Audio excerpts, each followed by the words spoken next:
গুরুত্বপূর্ণ দোয়া শিখাই দিচ্ছি। আলী রাদিয়াল্লাহু আনহু বলেছেন, কোন ব্যক্তির যদি পাহাড়ের সমানও ঋণ থাকে, এই দোয়া যদি আমল করে, আল্লাহ পাক ওই ঋণও শোধ করে দিবেন ইনশাআল্লাহ। আর ঋণ কেমন জানেন? ওই যে এখন মানুষ ঋণ নিচ্ছে 1 কোটি টাকা ব্যাংক থেকে, 2 কোটি টাকা ব্যাংক থেকে, হ্যাঁ, কত বছর, 10 বছরের জন্য, 20 বছরের জন্য বাড়ি করছে, তাই না?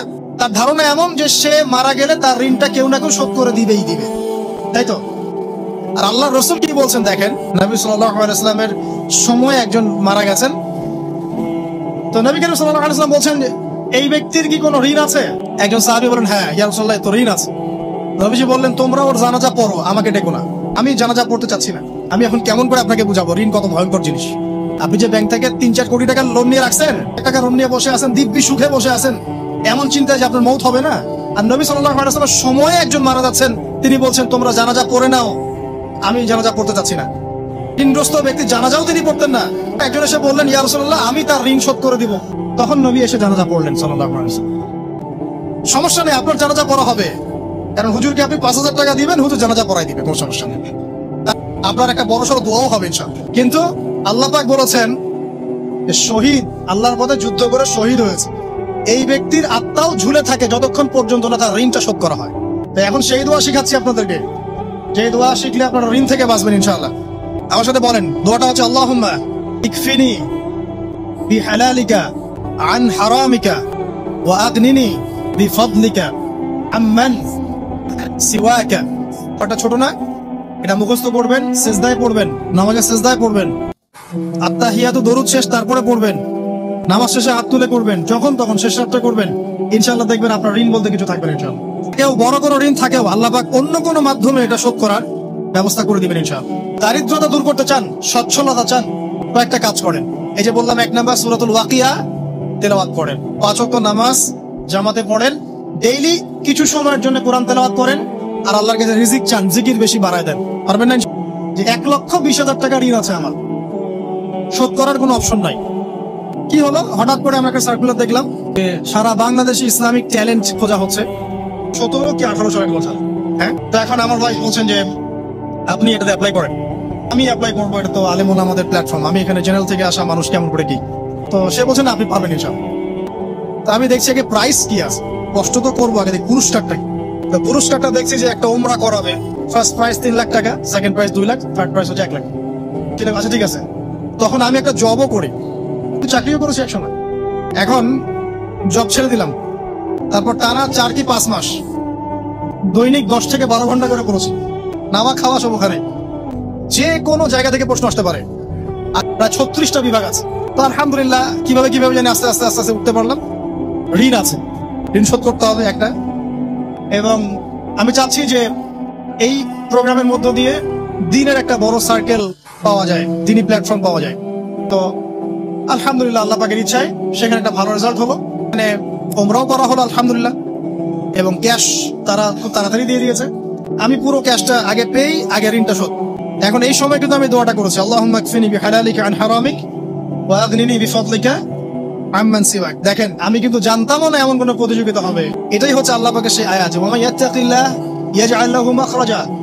আল্লাহ পাককে যে ভয় করবে, আল্লাহ পাক তার জন্য রাস্তা খুলে দিবেন, ওয়া ইয়ারযুকুহু মিন হাইসু লা ইয়াহতাসিব, এবং এমন উৎস থেকে আল্লাহ পাক রিজিক দিবেন যেটা ওই ইসমাঈল আলাইহিস সালামের মায়ের মতো, হাজরা আলাইহিস সালাম ইব্রাহিম আলাইহিস সালামকে বলছেন, আপনি আমাকে এখানে ছেড়ে যাচ্ছেন কি জন্য?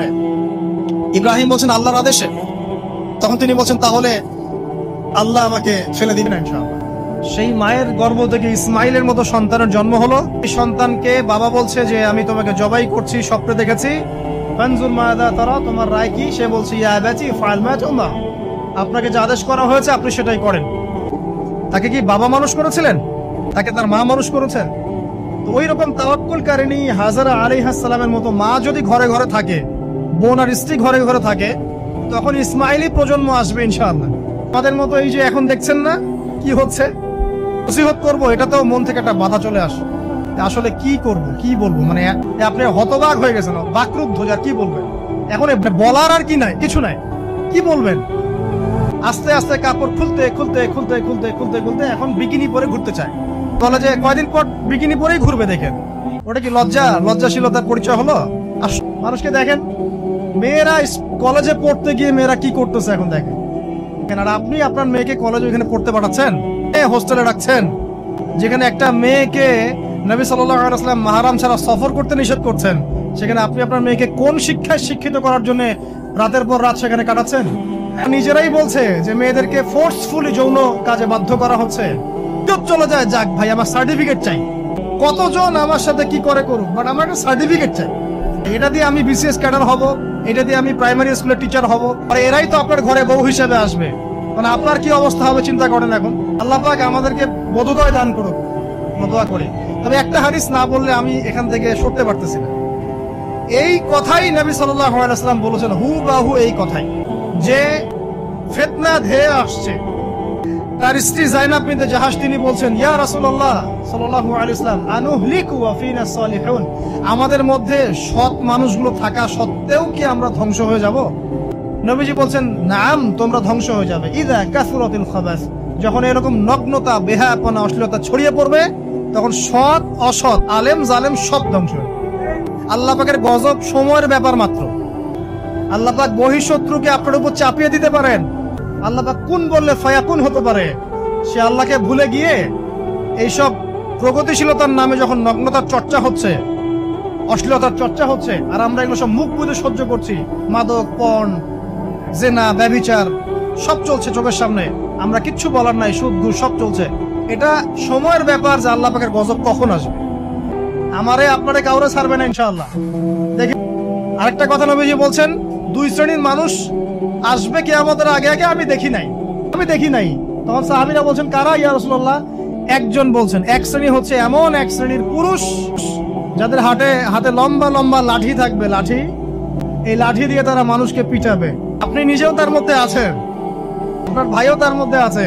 আপনি এবং আপনার ভাই দুজনেই এই কাজ করছেন, ভাই মারামারি করছেন আছে, অথচ উভয় মুসলিম। আর একজন মুসলিম যখন আরেকজন মুসলিমের এগেইনস্টে যুদ্ধ করতে যায় বা এরকম মারামারি করতে যায় না, যে মরবে আর যে মারবে উভয়ই অপরাধী। তারপরে দ্বিতীয় শ্রেণী হচ্ছে, নবীজি বলছেন, নিসাউন, এক শ্রেণীর মহিলা আসবে, আমি দেখি নাই। মানে ওই যুগে ছিল না, আইয়ামে জাহেলিয়াতের বর্বর যুগেও এরকম মেয়ে ছিল না। তার মানে বুঝতে পারছেন, নবীজি বলছেন আমি দেখিনি, লাম আরাহুমা, আমি ওদেরকে দেখি নাই। তারা কারা? নিসাউন, এক শ্রেণীর মহিলা, কাসিয়াতুন আরিয়া, যারা কাপড় পরবে বাট নগ্ন থাকবে, কাপড় পরবে কিন্তু নগ্ন থাকবে। মুমিলাত মাইলাত, নিজেও মানুষকে আকৃষ্ট করবে আবার নিজে আকৃষ্টও হবে। দেখেন, একটু ভেবে দেখেন যে আমার ঘরে কি সেরকম মেয়ে আছে কিনা, আমার ঘরে তেমন ওয়াইফ আছে কিনা। এখন যদি আপনি আল্লাহ এবং তার রাসূলকে সর্বোচ্চ অগ্রাধিকার দেন, আল্লাহর ওয়াস্তে ওদেরকে ঠান্ডা মাথায় বোঝানোর চেষ্টা করেন। দুনিয়াতে মেয়েদের ফাংশনটা কি, একটা পরিবারে একটা মেয়ের ফাংশন কি, স্বামী স্ত্রীর সম্পর্কের মধ্যে মেয়ের ভূমিকা কি, স্ত্রীর ভূমিকা কি, এগুলোকে বুঝান। এক শ্রেণীকে আপনি বুঝিয়ে কুল পাবেন না। পরিস্থিতি বুঝলে আমাদের করণীয় বের হয়ে আসবে। জ্ঞান অর্জনের কোনো বিকল্প নাই, আদর্শ পরিবার গড়ার কোনো বিকল্প নাই, পরিবারে মেয়েদেরকে পর্দায় রাখার কোনো বিকল্প আছে? আমাদের ছোট ছোট ছেলে মেয়ে যারা এখন জন্ম নিয়েছে, এদেরকেও ছোটবেলা থেকেই ইসলামের অনুশাসন দিতে হবে, না হলে বড় হয়ে বিগড়ে যাবে এরা। চতুর্দিকে ফিতনা, এরা তো বিগড়ে যাবেই। হালাল রিজিকের কোনো বিকল্প নাই, একা একা থাকতে যাবেন না। দিনের বুঝ আছে এমন মানুষের সাথে থাকবেন, একসাথে থাকবেন। ইসলামে তো অনেক দলাদলি আছে না? আচ্ছা হোক, এটা নিয়ে এখন কথা বলার দরকার নাই। যে কোনো ব্যানারেই হোক থাকেন, অ্যাটলিস্ট এটা ভালো হবে। আর যারা ইন্টেনশনালি উম্মার ঐক্যের বিরোধী, এদেরকে আল্লাহ পাক ধ্বংস করে দিবেন ইনশাআল্লাহ, সমস্যা নেই, যদি সব দেখেন ইনশাআল্লাহ। আর হচ্ছে আপনার জ্ঞানটাকে ইসলামের কল্যাণে কাজে লাগান, আপনার সম্পদ, আপনার জানমাল, এটাকে ইসলামের কল্যাণে কাজে লাগান, দিনের প্রচার প্রসার করতে থাকেন। আক্রমণাত্মক হবেন না, শৈথিলতাবাদীও হবেন। যখন দেখবে যে একটা বিষয় আসছে, আস্তে করে পাশ কেটে এমন একটা বিষয় নিয়ে কথা বলা শুরু করবে যেটার সাথে এখনকার বিষয়ের কোনো সম্পর্ক নেই। দেখবেন যে পুরো বিশ্বে একটা বিষয় চলছে, দেশ একটা বিষয় নিয়ে গরম, তখন দেখবেন কথা হচ্ছে মেয়েরা নেল পালিশ দিতে পারবে কিনা। এই সুশ্রী মার্কা ইসলাম নিয়ে চলার দরকার নেই, এই সুশ্রী মার্কা ইসলাম নিয়ে চলার দরকার নেই। যখন যেটা সামনে আসবে এটা ফেস করতে হবে, এবং সেটা চরম পন্থায় না, আক্রমণাত্মক ভাবে না, মানুষকে হিকমার সাথে, নসিহতের সাথে ঠান্ডা মাথায় যুক্তি প্রমাণ দিয়ে বুঝাতে হবে। এরপর যারা বুঝবে আলহামদুলিল্লাহ, যারা বুঝবে না এদের দায়িত্ব কারো হাতে?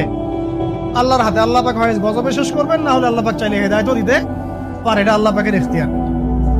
এই জাদুবিদ্যা সত্য, এবং এখনকার অনেক ভণ্ড যে কবিরাজগুলো বের হয়েছে, এরা জিনকে তাবে করে নিয়ে এই জিনদের মধ্য দিয়ে মানুষের মধ্যে জাদু ছড়িয়ে দিয়েছে। এবং এর ফলে বহু পরিবার ধ্বংস হয়ে যাচ্ছে। একটা জিনিস সত্য, নবী সাল্লাল্লাহু আলাইহি ওয়াসাল্লাম বলেছেন ইন্না আইনাল হক, চোখের নজর সত্য। নবী করিম সাল্লাল্লাহু আলাইহি ওয়াসাল্লাম বলেছেন চোখের বদনজর সত্য। এই যে আমরা বলি ফেসবুকে এত বেশি ছবি দিয়েন না, ছবি তুলেন না, বারবার যে বলি নিষেধ কি জানেন? একটাই কারণ, বিকজ চোখ লাগাটা সত্য। মানুষের চোখ লাগে, এই কথা শুনলে অনেক মজুমদাররা হাসবে তা বুঝতে পারেন নাই, কিন্তু এটা সত্য। কারণ নবী করিম সাল্লাল্লাহু আলাইহি ওয়াসাল্লাম যা বলেছেন সাদাকাল্লাহু ওয়া সাদাকা রাসূলুহুল কারীম, বলেছেন আল্লাহ যা বলেছেন চিরায়ত সত্য, এর বাইরে কোনো সত্য আছে? আচ্ছা দেখেন, আমি বললাম যে জাদুবিদ্যা সত্য, চর্চা মানুষ করে, এখনো করে। জাদু দিয়ে মানুষের ক্ষতি করার জন্য জিনের প্রয়োজন হয়, দুষ্ট জিন, মানুষ তাবে করে মানুষের ক্ষতি করার চেষ্টা করে। দেখবেন এখন গ্রামে গঞ্জে শহরে সব জায়গায় ছড়িয়ে পড়েছে না? খুব সতর্ক থাকবেন, আমি পরে সলিউশন বলছি আপনাদেরকে।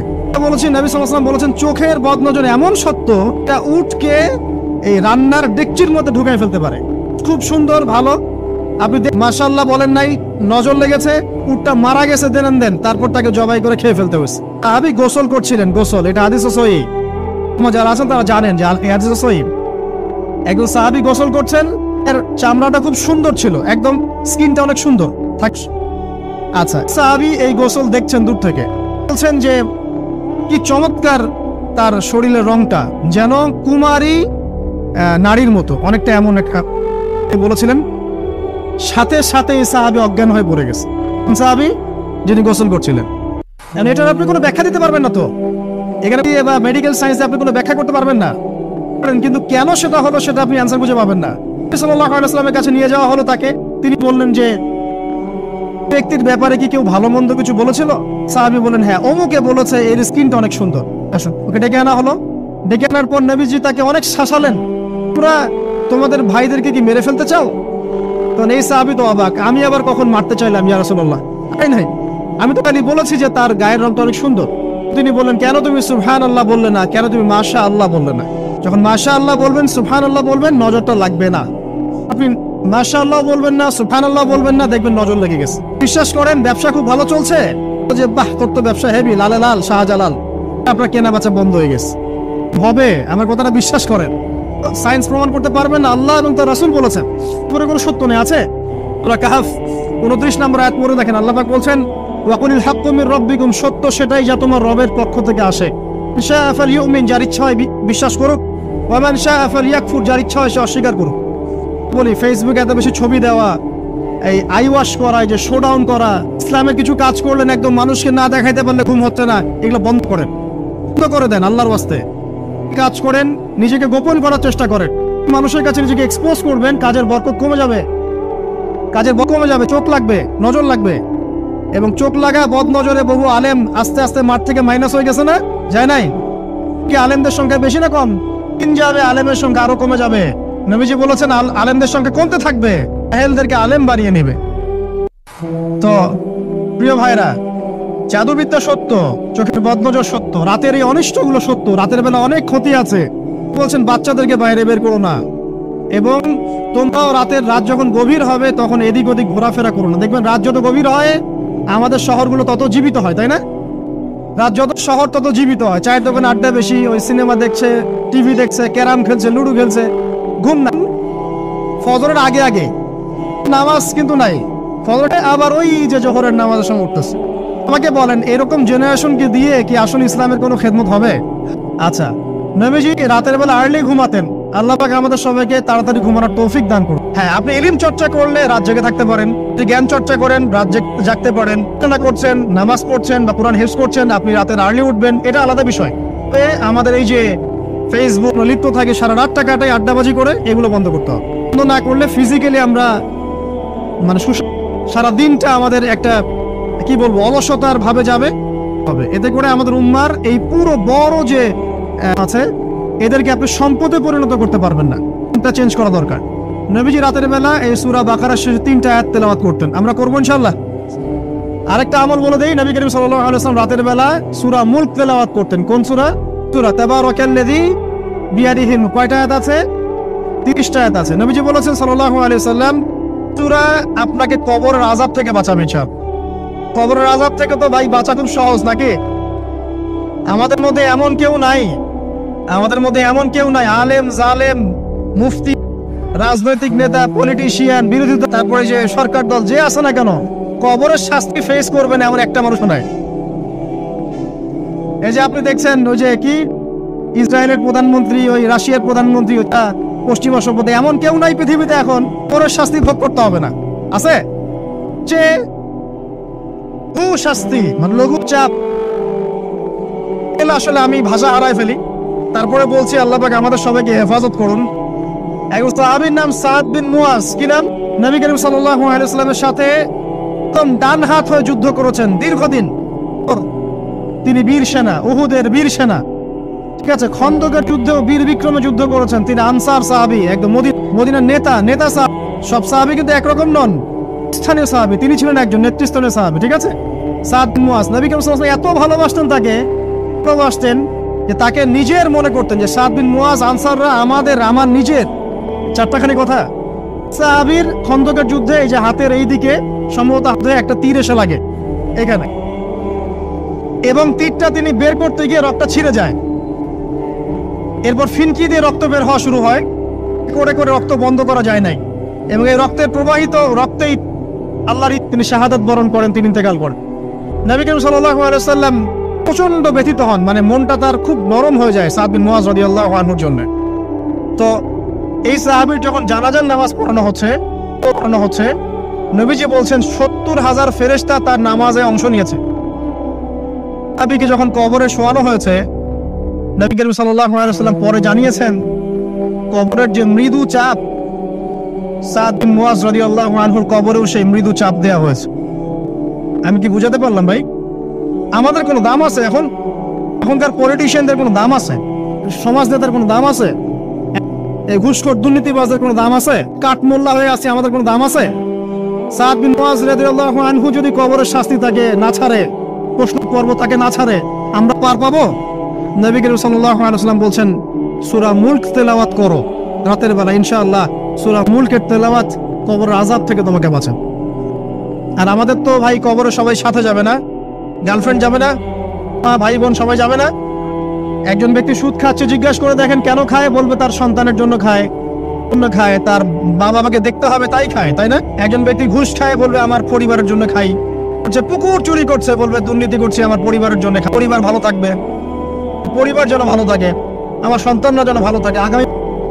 এরকম একটা মানুষও কি আপনার সাথে কবরে যাবে? পোকা মানুষ কেন বোঝে না যে আপনার কবরে আপনাকেই যেতে হবে? কি কারণে, অন্যের কারণে নিজের পরকাল নষ্ট করছেন? অন্যের সুখের জন্য আপনি আপনার পরকাল নষ্ট করছেন। সুদ খাচ্ছেন, দিব্যি মায়ের সাথে জেনা করছেন। আপনাদের এলাকায় নাকি সুদের সমস্যা অনেক বেশি। বলে দেই, আমি ওদেরকে আক্রমণ করতে আসি না, তো তাদেরকে 3টে হাদিস শোনাতে এসেছে। 1 নম্বর হাদিস শোনেন। নবী মুহাম্মদ সাল্লাল্লাহু আলাইহি ওয়াসাল্লাম বলেছেন সুদের পাপের 73টা শাখা আছে। কয়টা? কোন হাদিসে 70টাও আছে, কোন হাদিসে 73টা আছে। বলছেন যে সবচেয়ে নিচের শাখাটা হচ্ছে, সুদের পাপের সবচেয়ে নিচের শাখা হচ্ছে যেন কোনো ব্যক্তি তার মাকে রেপ করলো, তার মাকে ধর্ষণ করলো। 1 দিরহাম যে ব্যক্তি সুদ খায়, সহিহ বুখারীতে আরেকটা হাদিস এসেছে 36টা মেয়েকে ধর্ষণ করলো। আর আমি একটা কথা বানায় বলছি না, যদি বিশ্বাস না হয় কওমি মাদ্রাসা আছে, আলেম ওলামা আছে, গিয়ে বুখারী খুলতে বলেন, করতে বলেন, দেখেন যদি না থাকে তাহলে আমাকে এর সাথে থাপ্পড় দিয়ে দেয়। এই হাদিস এটা, তাহলে আমার গালে একটা থাপ্পড় দিয়ে যায়, তাকে তাহলে আল্লাহর রাস্তায় সুদ খাওয়া ছেড়ে দেন। কোনটা করুন? চ্যালেঞ্জ করবেন? নবীজি বলেছেন 1টা দিরহাম যে ব্যক্তি সুদ খায়, দিরহাম মানে কি? রৌপ্য মুদ্রা, এটা না জাদুঘরে আছে,